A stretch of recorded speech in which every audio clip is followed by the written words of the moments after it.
Hello friends, this is Sudha and welcome you to my channel. পশ্চিমবঙ্গের যে TET পরীক্ষা সেখানে ইন্টারভিউয়ে বিভিন্ন জেলার বিবরণ জানতে চাওয়া হয় এবং আজকে আমরা মুর্শিদাবাদ জেলাটি সম্পর্কে বিস্তারিত তথ্য জেনে নেব। প্রথমে আমরা জানব মুর্শিদাবাদ জেলাটির উৎপত্তি কিভাবে হয়েছে এবং নামকরণ কিভাবে হয়েছে। ইতিহাসকালে জানতে পারা যায় যে 18 এপ্রিল 1786 সালে মুর্শিদাবাদ জেলাটির জন্ম হয়। 18 এপ্রিল 1786 সালে 1704 খ্রিস্টাব্দে মুর্শিদকুলি খাঁ বাংলার সুবে যে রাজধানী ছিল সেটি ঢাকা থেকে মুর্শিদাবাদে স্থানান্তরিত করেন এবং পরবর্তীকালে এটি একটি সমৃদ্ধ শহরে পরিণত হয়। মুর্শিদকুলি খাঁর নাম অনুসারে এই জায়গাটির নাম হয় মুর্শিদাবাদ এবং এই জেলাটি ঐতিহাসিক জেলা নামে সারা পৃথিবী বিখ্যাত। দ্বিতীয়ত দেখো মুর্শিদাবাদ জেলাটির অবস্থান কি। মুর্শিদাবাদ জেলাটি পশ্চিমবঙ্গের মধ্যভাগে যে প্রেসিডেন্সি বিভাগ রয়েছে, প্রেসিডেন্সি বিভাগে 23 ডিগ্রি 45 মিনিট থেকে 24 ডিগ্রি 52 মিনিট উত্তর অক্ষাংশ এবং 87 ডিগ্রি 57 মিনিট থেকে 88 ডিগ্রি 46 মিনিট পূর্ব দ্রাঘিমার মধ্যে অবস্থিত।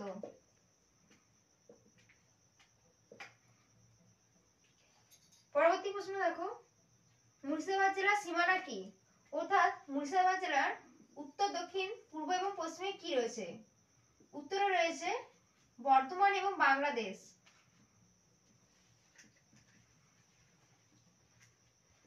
পূর্বে রয়েছে বাংলাদেশ, দক্ষিণে রয়েছে বর্ধমান এবং নদিয়া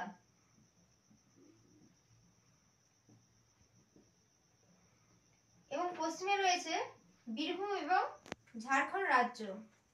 তাহলে উত্তরে রয়েছে বর্ধমান এবং বাংলাদেশ, পূর্বে রয়েছে বাংলাদেশ, দক্ষিণে রয়েছে বর্ধমান এবং নদিয়া এবং পশ্চিমে রয়েছে বীরভূম এবং ঝাড়খণ্ড রাজ্য।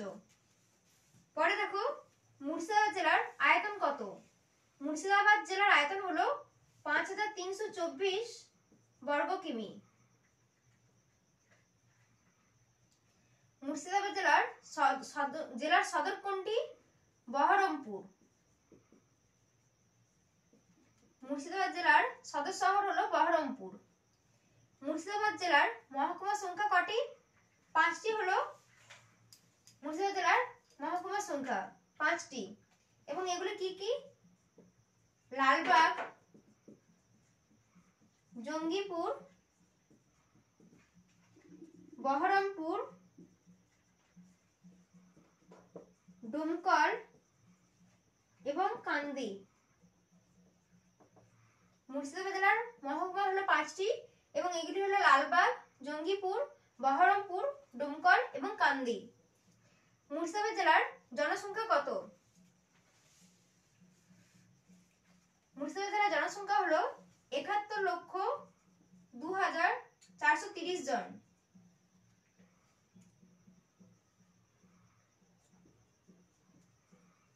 এবং এটি 2011 সালের সেন্সাস অনুযায়ী।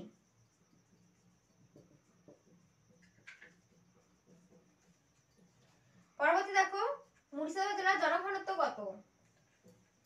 মুর্শিদাবাদ জেলার জনঘনত্ব হলো 1334 জন প্রতি বর্গ কিমিতে।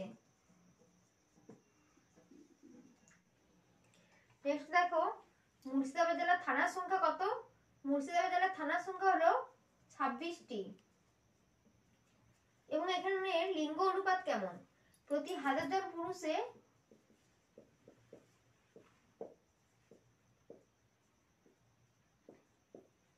957 জন মহিলা।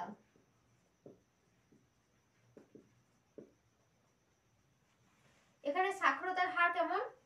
67.53%। মুর্শিদাবাদ জেলায় কি কি নদী প্রবাহিত হয়? এখানে ভাগীরথী, জলঙ্গি, ব্রাহ্মণী,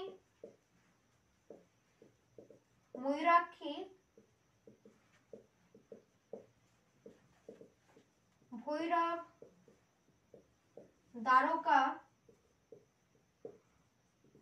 বাবলা, বাঁশলাই প্রভৃতি নদী প্রবাহিত হয়। তাহলে মুর্শিদাবাদ জেলার প্রধান নদীগুলি কি কি? ভাগীরথী, জলঙ্গি, ব্রাহ্মণী, ময়ূরাক্ষী, ভৈরব, দ্বারকা, বাবলা, বাঁশলাই প্রভৃতি নদী প্রবাহিত হয়। এবং এখানে প্রধান কৃষিজ ফসল কি কি? মুর্শিদাবাদ জেলার প্রধান কৃষিজ যে ফসল রয়েছে ধান, গম, পাট, তৈলবীজ, আলু, আম, লঙ্কা ইত্যাদি এখানে উৎপন্ন হয়। এখানে পৌরসভার সংখ্যা কত? এখানে পৌরসভা রয়েছে 7টি। গ্রাম পঞ্চায়েতের সংখ্যা হলো 254টি। লোকসভা আসন রয়েছে 3টি এবং বিধানসভা আসন রয়েছে 22টি। নেক্সট দেখো মুর্শিদাবাদ জেলায় কি কি শিল্প গড়ে উঠেছে। মুর্শিদাবাদ জেলায় রেশম শিল্প, তাঁত বস্ত্র শিল্প, কাঁসার বাসনপত্রের শিল্প এবং হাতি তাঁতের শিল্প ইত্যাদি গড়ে উঠেছে। এখানকার দর্শনীয় স্থান কি কি? এখানে হাজারদুয়ারি, মতিবিল,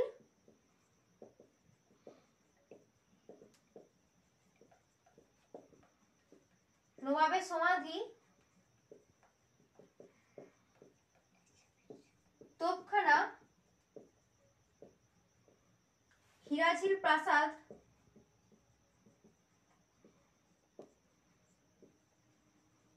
কাটরা মসজিদ,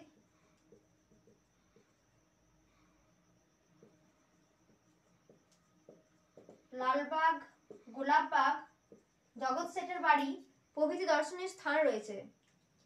এবং এখানে ধর্ম কি? এখানে সংখ্যাগরিষ্ঠ মানুষ ইসলাম ধর্মাবলম্বী। পরিবহন মুর্শিদাবাদ জেলায় পূর্ব রেলপথ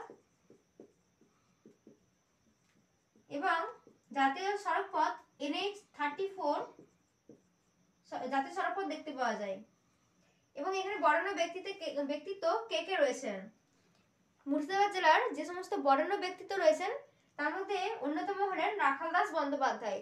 রাখাল দাস বন্দ্যোপাধ্যায় ছিলেন একজন প্রত্নতত্ত্ববিদ। তিনি হরপ্পা এবং মহেঞ্জোদারোর যে প্রাচীন ধ্বংসাবশেষ সেটি আবিষ্কার করেছিলেন, যা ছিল তার অবিনশ্বর কীর্তি।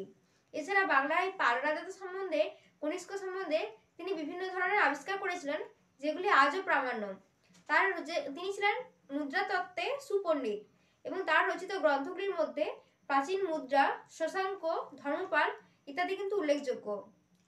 দ্বিতীয় হলেন মনীষ ঘটক।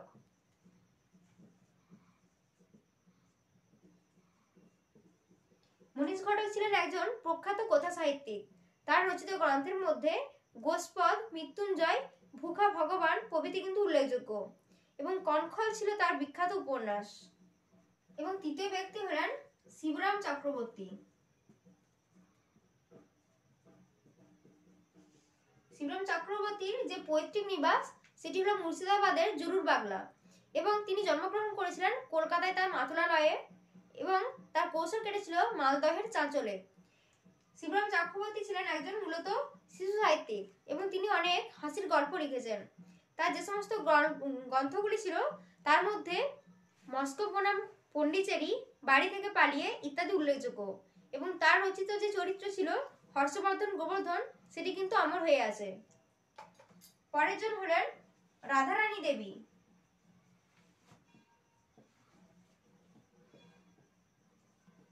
রাধারানী দেবী ছিলেন একজন সঙ্গীত শিল্পী এবং তিনি বিভিন্ন ধরনের মঞ্চে অনেক অভিনয় করেছেন এবং গান গেয়েছেন।